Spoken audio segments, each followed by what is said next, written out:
সংসার থেকে প্রতিনিয়ত ছুটি চাই, তারপরও আমরা এই গৃহিণীরা সংসার ছাড়া এক মুহূর্তও থাকতে পারি না। আসসালামু আলাইকুম, আমি ঐশী। আমার চ্যানেল ঐশী ডেইলি স্টোরিতে সবাইকে অনেক স্বাগতম। সকাল সকাল শীতের পিঠা দিয়ে নাস্তা দিয়ে দিলাম।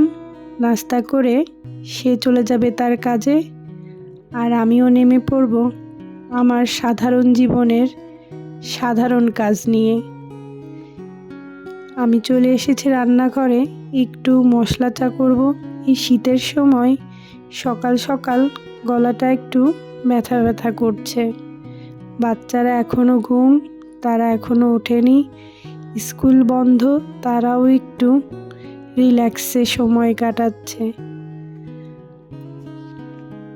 মাঝে মাঝে ভাবি এই একঘেয়েমি জীবনের মধ্যে কী আছে, আর এই একঘেয়েমি জীবনের মধ্যেই আমাদের মতো গৃহিণীদের সর্বস্ব সুখ। আসলে আমাদের সাধারণ জীবনের সাধারণ গল্প, এই সাধারণভাবে বেঁচে থাকাই আমাদের মতন সাধারণ মানুষদের সব থেকে বেশি সুখ দেয়। প্রতিদিন ভাবি আপনাদের মাঝে কি ভিডিও নিয়ে আসব।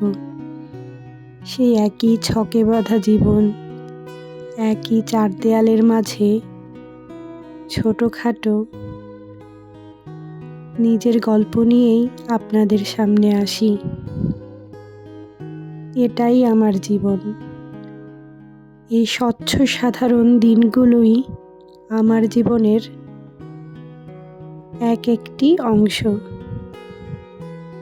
আমাদের মতন সাধারণ গৃহিণীরা এই সাধারণ জীবনের সাধারণ সুখ নিয়েই তাদের প্রতিটা দিন পার করে।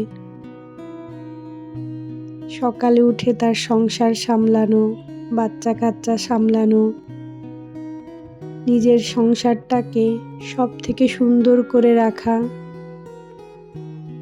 এই সব নিয়েই তো আমাদের জীবনটা পার হয়ে যায়, দিনগুলো পার হয়ে যায়।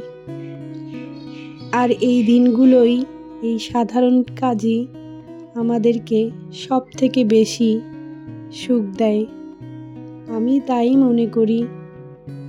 তোমরা যারা ভিডিওটা দেখতে দেখতে এই পর্যায়ে চলে এসেছো, প্লিজ সবাই আমার ভিডিওটা একটা লাইক দিয়ে যাবে, এবং তোমরা যারা আমার নতুন বন্ধুরা আছো অবশ্যই আমার চ্যানেলটা সাবস্ক্রাইব করে আমার পাশে থেকে যাবে। আমিও কিন্তু সময় মতন তোমাদের পরিবারে চলে আসব। আমি সংসারের খুঁটিনাটি কাজ সামলে নিচ্ছিলাম, এর মধ্যে আমার হেল্পিং হ্যান্ড চলে এসেছে, তাকে রান্নাঘরের কিছু কাজ দিয়ে এসেছি। আমি মনে করি সংসারে একটু হেল্পিং হ্যান্ড থাকলে খারাপ হয় না কিন্তু, কারণ আমরা সারাদিন এই সংসারের পিছনেই সময় দেই। হেল্পিং হ্যান্ড থাকলে কিছুটা সময় তোমার বেঁচে যায়, এবং সেই সময়টা মাঝে মধ্যে তুমি তোমার নিজের জন্য কাজে লাগাতে পারো। চলে এসেছি রান্নাঘরে। আজকে বাচ্চাদের জন্য একটু সবজি খিচুড়ি রান্না করব। অন্য রান্না বান্না আজকে আর তোমাদের দেখাবো না, কারণ ওগুলো হেল্পিং হ্যান্ড ছিল, সেই সময় ঝটপট করে সেরে নিয়েছি। আর আজকালকার দিনে বাচ্চাদের জীবনটা কিন্তু আমি মনে করি অনেক কষ্টের। যতই স্কুল ছুটি হয়ে যাক না কেন, সেই চার দেয়ালের মধ্যেই ওদেরকে সময় কাটাতে হয়। আমাদের সময়ের সেই দিনগুলো তো আর এখন আর নেই। আমরা আগে মনে চেলেই ঘর থেকে বাইরে বেরিয়ে যেতাম, অন্যদের সাথে খেলা করতাম, ঘুরে ফিরে বেড়াতাম। কিন্তু আজকের সমাজটা, বা বলতে পারেন আজকের দুনিয়াটা অনেকটাই অন্যরকম। এর জন্য এই ছুটির কয়টা দিন একটু ঝটপট সব কিছু করে নেওয়ার চেষ্টা করছি, যাতে করে ওদেরকেও আমি একটু সময় দিতে পারি। আমরা যারা চাকরিজীবী মায়ের সন্তানরা আছি, যেমন আমি বলতে পারেন, আমার মা ছিলেন চাকরিজীবী। সারাদিন মাকে কাছে পেতাম না। সেই রাত্রে আসতো অফিস শেষ করে, তখন হয়তোবা আমরা আমাদের মাকে কাছে পেতাম।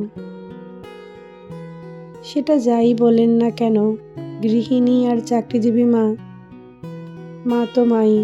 আমার মা সারাদিন পর এসে চিন্তা করতো আমার বাচ্চারা ঠিক মতন খেয়েছে কিনা। আমিও সেরকম চিন্তা করি, আজ বাচ্চাদেরকে কোন খাবারটা দিলে তারা একটু পেট ভরে খাবে, আর কোন খাবারটা দিলে তারা তাদের খাবারটা বাকি রেখে যাবে। আমাদের মতন এরকম সাধারণ মানুষের সাধারণ দিনগুলো এই সব চিন্তা ভাবনা, এই সব ছোটোখাটো ভালোবাসা, এই সব ছোটোখাটো জিনিস নিয়েই দিনগুলো কেটে যায়। আর এগুলোই আমাদের জীবনের সব থেকে বড় সুখ। দুপুরে আর ভিডিও করা হয়নি। সন্ধ্যার সময় চলে এসেছি রান্নাঘরে। সন্ধ্যার নাস্তা বানাবো, একটু ছোলা রান্না করব আর ফুলকপির বড়া করব। এই শীতের সময় এই ছোলা পাকোড়া খেতে কিন্তু বেশ ভালোই লাগে, আর আমার বাচ্চারাও বেশ উপভোগ করে। আপনাদের বাসায় আপনাদের বাচ্চারা কীরকম খাবার খেতে পছন্দ করে আমাকে কমেন্টে জানাবেন। আমিও সেই ধরনের আইডিয়াগুলো আমার বাচ্চাদের সাথে শেয়ার করব। যারা ভিডিওটা দেখতে দেখতে এত দূর চলে এসেছেন, তাদের জন্য আমার মন থেকে অনেক ভালোবাসা। আমার এই সাধারণ জীবনের সাধারণ গল্প, সাধারণ সুখ আপনাদের কাছে কেমন লেগেছে অবশ্যই আমাকে কমেন্টে জানাবেন। আজ তাহলে এ পর্যন্তই। সবাই অনেক ভালো থাকবেন, সুস্থ থাকবেন, নিরাপদে থাকবেন। আল্লাহ হাফেজ।